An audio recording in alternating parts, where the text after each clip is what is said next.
11:30 p.m. Novorossiysk Harbor, the so-called safest hiding spot of Russia's Black Sea Fleet. The explosion comes first, not the explanation. A violent white flash ripping across the waterline as a Russian missile frigate splits like a cheap prop in a bad war movie, steel screaming, fuel vaporizing, and sailors who were absolutely certain they were untouchable suddenly learning that concrete piers don't grant immunity. If this harbor was supposed to be a sanctuary, then explain why $500 million of naval pride is now sinking quietly under moonlight. The cameras shake, the blast wave slaps the docks, and somewhere in the darkness something small is still moving. Stay focused, because if you think this was a lucky hit, then you're already falling into the same trap the Russian Navy did. Time remaining, 42 seconds. From the bridge of the Admiral Grigorovich-class frigate, radar screens are cluttered with noise, harmless blips skimming the surface like drunk seagulls, while officers reassure each other that the anti-drone nets are intact, the harbor sealed, the night calm. But here is the lethal assumption. If the enemy cannot fly over you, they cannot reach you. That logic works perfectly, right up until something doesn't fly. If cheap Ukrainian drones can survive this port, then everything Russia believes about naval safety collapses in one night. And if they can't, this story ends very differently. Time to impact, 28 seconds. For years, Novorossiysk was sold as the naval equivalent of a panic room, a fortress wrapped in concrete, sensors, and confidence, where Russia parked its most expensive toys and told the world, nothing gets in here. The harbor bristles with radar masts sweeping the Black Sea like paranoid eyes. AK-630M guns twitching on automated mounts. K-27 helicopters sleeping nearby, ready to lift off and hunt anything foolish enough to ripple the water. On paper, this place is a nightmare for attackers, a layered defense designed to shred drones, jam GPS, and turn the night sky into a killing zone. From Moscow's perspective, this was the end of the story. Nets strung across the harbor mouth, electronic warfare humming quietly in the background. Sailors smoking on deck, joking that Ukraine would need a miracle or $1 trillion navy to even scratch the paint. Most viewers would agree. Most analysts did agree. This is what invincibility looks like when you price it in billions and wrap it in doctrine. But here is the catch the Russian planners missed. Invincibility only works if the enemy plays by your rules, and Ukraine never intended to. Floating quietly in that harbor is not just steel, but a balance sheet. The Admiral Grigorovich-class frigate tied to the pier carries a price tag north of $400 million, before you count the missiles in its cells, the sensors on its mast, or the years of training sunk into every officer on board. Nearby, beneath the dark water, an improved Kilo-class submarine waits like a sleeping whale, another $300 million of silence, diesel, and prestige. This is not a patrol. This is a vault. And inside that vault sits Russia's belief that money equals safety. Every system guarding this place is expensive by design. $2 million per surface-to-air missile, hundreds of thousands per hour to keep helicopters ready. Entire facilities worth 9 figures built to convince sailors they can relax here, that this port is immune to humiliation. When you add it up, you're staring at over $1 billion clustered into one cozy harbor, daring Ukraine to try something stupid. But wait, here is the twist that matters. Ukraine isn't aiming for a ship, it's aiming for return on investment. And when that math clicks into place, this harbor stops looking like a fortress and starts looking like a financial crime scene waiting to happen. Time remaining, 19 seconds. 11:37 p.m. The Black Sea looks calm, almost bored, a flat sheet of darkness reflecting harbor lights, while Russian sensors whisper to each other in the background, sorting threats from trash, because most nights here are routine. And tonight, at first glance, looks exactly the same. Then the first contact appears, a low, slow surface blip drifting toward the harbor mouth, barely worth a glance, the kind of thing operators tag and forget while reaching for coffee. That is Mamai, an outdated Ukrainian unmanned boat, loud, clumsy, and intentionally obvious, pushing straight into the teeth of Russian defenses like a dare written in cheap electronics. Stay with me, because this is where smart warfare starts looking stupid on purpose. AK-630M guns wake up, barrels spinning, tracers stitching the water as Mamai explodes into splinters, a small victory that earns smiles and high fives on deck, because from the Russian point of view, the system works, the nets hold, and Ukraine is wasting toys. More contacts follow. Same profile, same speed, same fate. Each one dies louder than the last, soaking up ammunition measured in thousands of dollars per second. Radar officers start labeling them as nuisance targets. Command relaxes. Confidence inflates. But here is the genius detail only patient minds catch. While everyone is watching what's dying on the surface, something else is learning.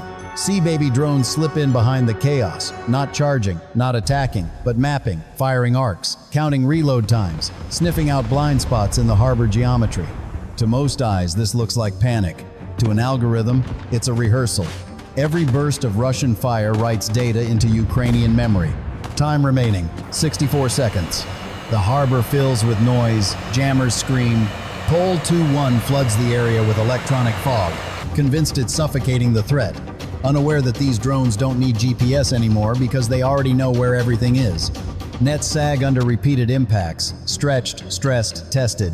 Russian crews keep firing because that's what doctrine demands. Kill the swarm before it multiplies. They don't see the swarm. They see targets. But wait, there's one more layer. Below the surface, where cameras stop and arrogance feels safest, the water begins to move in a way no one is watching because the Russians are busy winning the wrong fight. Time to impact, 41 seconds. 11:44 p.m. The mood on the pier shifts from alert to smug, the kind of confidence that only appears when people think the danger has already passed, when sailors start narrating their own victory before the night is even over. Empty shell casings roll across the deck. Someone laughs about Ukraine, burning money. Another crew records shaky phone footage of flaming debris, already imagining how it will look on Telegram by morning. From their perspective, this is domination in real time. And this is exactly when the math turns against them. The AK-630 barrels are hot now, cycling slower, reload crews working harder, while radar operators downgrade alerts because the pattern looks solved. Same approach, same outcome. Kill, splash, repeat. What they don't register is how much each trigger pull costs, how every burst drains a magazine that won't magically refill, how every missile fired at a decoy quietly deletes options for later. To Russian doctrine, expenditure is irrelevant if control is maintained. To Ukraine, expenditure is the target. But folks, here is the lethal error. The Russian Navy believes it is fighting objects. Ukraine is fighting behavior. Every time a sailor celebrates a splash, another line of code updates. Every time a commander delays a helicopter launch because it's just another drone, a window opens. This is not chaos. This is conditioning. Time remaining, 27 seconds. On shore, officers reassure themselves that nothing penetrated the nets, that nothing crossed the line, that the harbor remains sealed. They trust barriers because barriers feel solid. They trust tradition because tradition has weight. What they don't trust, and never fully respected, is the idea that an enemy would deliberately lose the first rounds just to win the last one. The night feels safe again, too safe, and somewhere beneath the surface, where no one is celebrating, something finally stops observing and starts accelerating. Time to impact, 18 seconds. 11:45 p.m. Beneath the surface of Novorossiysk harbor, where sonar coverage thins and human attention fades, the Toloka TLK-150 finally commits, its electric motor shifting from a patient crawl to a silent sprint, hugging the seabed before angling upward toward the soft underbelly of the pierside frigate. This is not a drone looking for permission. This is a weapon following a solved equation. Stay focused, because this is where the illusion of control evaporates. Above water, Russian crews are still tracking surface ghosts, still firing at shapes that no longer matter, still convinced that the battle is horizontal, because navies are trained to fear what they can see. They don't hear the threat, they don't feel it. They only notice something is wrong when a sea baby breaks formation and charges, not at the ship, but at the chaos itself, launching an R-73 missile in a move no one expected from a boat, the flare streaking across the harbor like a middle finger to every assumption in the Russian playbook. Time remaining, 12 seconds. The Ka-27 helicopter tries to spool up, rotors shuddering, crew scrambling, but this is reaction time measured in human seconds against a system that already finished thinking. Jammers howl. Guns swing. Too late. The Sea Baby detonates near the pier, not to destroy, but to distract, forcing eyes upward, forcing commands to split, forcing the final mistake. Below the waterline, Toloka arrives. It doesn't ram, it doesn't explode on contact. It slides into position along the hull, beneath the armor belt, where protection thins and confidence lives. And then the charge fires inward, focused, deliberate, unforgiving. Steel doesn't bend. It fails. A shock pulse races through compartments designed for missiles, not betrayal, and the ship lurches as if the harbor itself punched it. Time to impact, 0. What follows is not chaos. It is physics taking over from doctrine, and physics does not care how much you paid for the ship. The detonation doesn't roar at first, it compresses. A shaped charge triggers beneath the waterline, and the Monroe effect does what it has always done since engineers first learned how to bully physics into obedience, focusing explosive energy into a narrow jet of superheated metal that punches through naval steel like it was warm wax. There is no cinematic fireball yet, just a violent internal flash as compartments flood, pressure equalizes the wrong way, and structural members designed for open sea stress suddenly face a force they were never meant to survive. Stay with me, because this is the part most people misunderstand. Ships don't sink because of explosions, they sink because balance is murdered. Water rushes in faster than pumps can scream.